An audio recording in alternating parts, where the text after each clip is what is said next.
have a chit chat really quick, right? About a week and a half ago, you went to the supermarket. You bought bananas. They looked like that. You figured, hey, I'm gonna eat them for breakfast, I'm gonna be healthy, and I'm gonna make smoothies. But you didn't, because nobody's doing that. So now you have bananas that look like this. And you're saying, hey, Allison, those bananas are disgusting. Let's throw them out. No, we're not gonna throw them out, because you know what we're gonna do? We're gonna make the easiest and most delicious chocolate chip banana bread you've ever had. I don't even know why I have to convince you anymore. Let's get started. First things first, my oven is preheating to 350 degrees. Second, we're gonna take these beautiful babies out of their ugly shell and smash them in a bowl. Let's get started.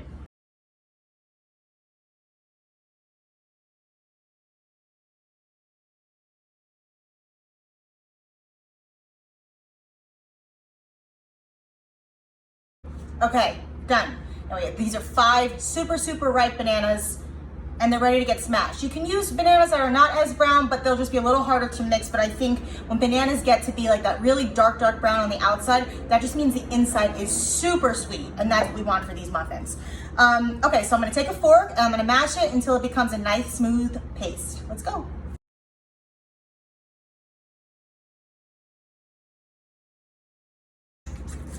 Okay, the bananas are all mushed up. That's what you want them to look like. Also, so you guys know, this recipe with all the exact ingredients is on my Instagram. I made it into a bundt pan about a couple weeks ago, so now I'm just using the same exact recipe to make them into little muffins. So we are going to add our butter. I have 1 stick of unsalted butter that I melted. You could use salted butter if you have it. Just when we add a pinch of salt later, when you might want to like reduce the amount of salt you're using or kind of omit that at all. So I have unsalted butter. Just gonna pour that in. And when doing this, you kind of want to put all of the wet ingredients first, and then we're gonna fold the dry ingredients in. So I'm just gonna use the fork that I still use to mash the bananas to mix the butter all together. That looks good. And now the fork has done its job. And now we're gonna put in the eggs. So I have 2 large eggs that are at room temperature, and I also put in this bowl a teaspoon of vanilla extract, because you can add those both in at the same time. So we're gonna dump those in. Thank you. And give it a good whisk. Great. Next, 1 cup of granulated sugar in. Whisk it again.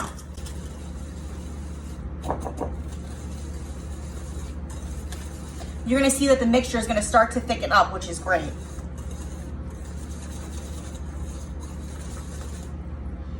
I mean, the bananas just smell ridiculously good. That was a tongue twister. It almost smells like it's fake, like it's a fake banana flavoring, but it's not, and oh my gosh, it just smells amazing.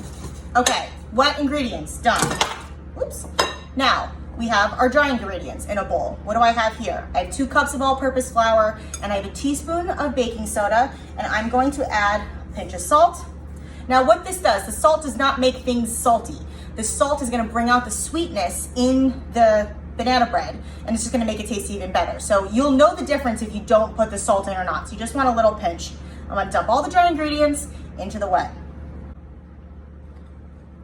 Now mix until fully incorporated.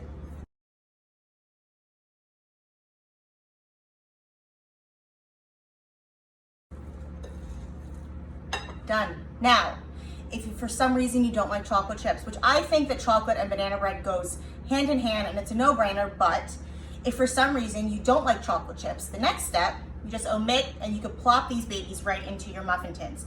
But I want chocolate. So I have a half a cup of semi-sweet chocolate chips. You can use dark chocolate, you can use milk chocolate, you can use anything that you want.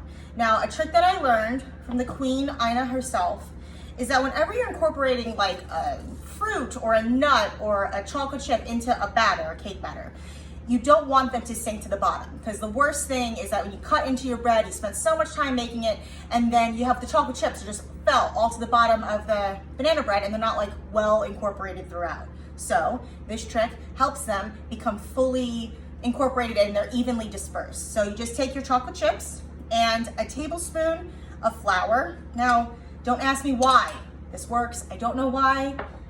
I figured if Ina Garten does it, it's good enough for me if it's good enough for her. So I'm just gonna loosely toss the chocolate chips in the flour, and you'll see they're nice and coated. I'm gonna bring the bowl back and I'm gonna dump them in. And And now is when I'm going to switch to a rubber spatula, and I'm gonna fold all the ingredients together. You don't really want to beat the crap out of this because you want the batter to still be light and airy. And if you were whisking this like crazy, you have a better chance of it being like harder or a denser cake. And to be honest, you might as well. For me, having a dense, like chewy cake is not, it's not worth the calories. So I like to fold it in. If you want to add more chocolate, please add more chocolate. Okay, now that this batter is done, how easy?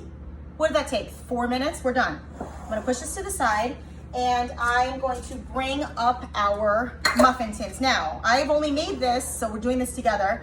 I've only made this as a cake, so I'm not really sure how many this is gonna make, but we're gonna find out as a group.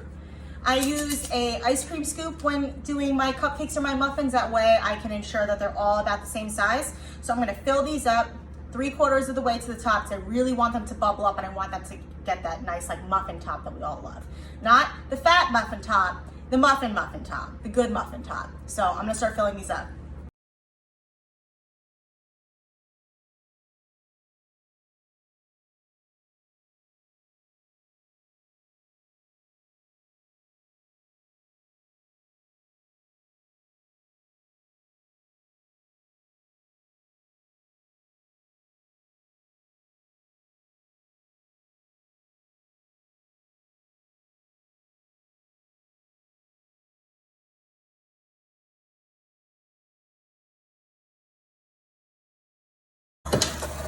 Great, they're all filled. So they made 18. Not bad, it's a good number. So this is what I'm gonna do to top it. Again, this is completely optional. I like when you have muffins and the top has that really like crystallized, like thick sugar on top. That is turbinado sugar. Fancy word for the sugar that's in the brown packets at the diner or at Starbucks. That's what this is. You could use granulated sugar too, but it won't give you that nice crunch. So I'm just gonna sprinkle a little bit over each one.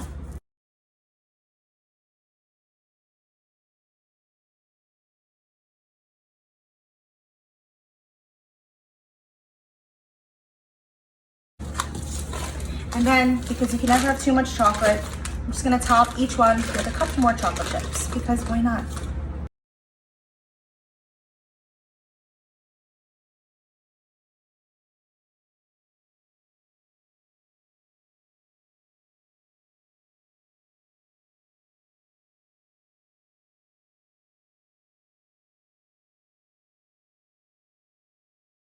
Done. We're gonna put these in a 350-degree oven. We're gonna start at about 15 minutes and then we're gonna check them. And then if they need more time, I'll let you guys know exactly how long they take. But to tell if they're done, you take a toothpick or if you have a cake tester, stick it in the center of the muffin. And if you, when you pull it out, if it comes out with no batter on it, then it's done. If there's a little bit of melted chocolate, that's okay because the chocolate is gonna melt. But as long as you don't see any of that beige batter on your toothpick, then you're good to go. So I'll see you guys in about 15 minutes. Okay, we're back. These muffins baked for 22 minutes in my oven. Every oven is a little bit different, so I would give it a range between 20 and 25 minutes. Just keep an eye on them, and like I said, toothpick in to make sure it's clean on the inside, and then you know you're done. Put them on a wire rack to cool so the air can circulate around them and they can cool quicker.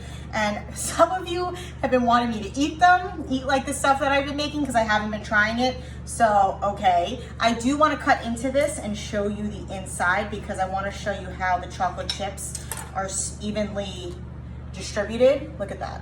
All throughout the muffin. So it's not just lined up on the bottom, it's all the way throughout. And let's give this a try, right? I'm gonna take a bite. So light and fluffy. You can really taste the banana coming through. It's not too sweet. That little crunch of sugar on top is just like the perfect final touch to these muffins. Thank you so much for tuning in. I hope you enjoyed this recipe and I'll see you guys next time. Bye-bye.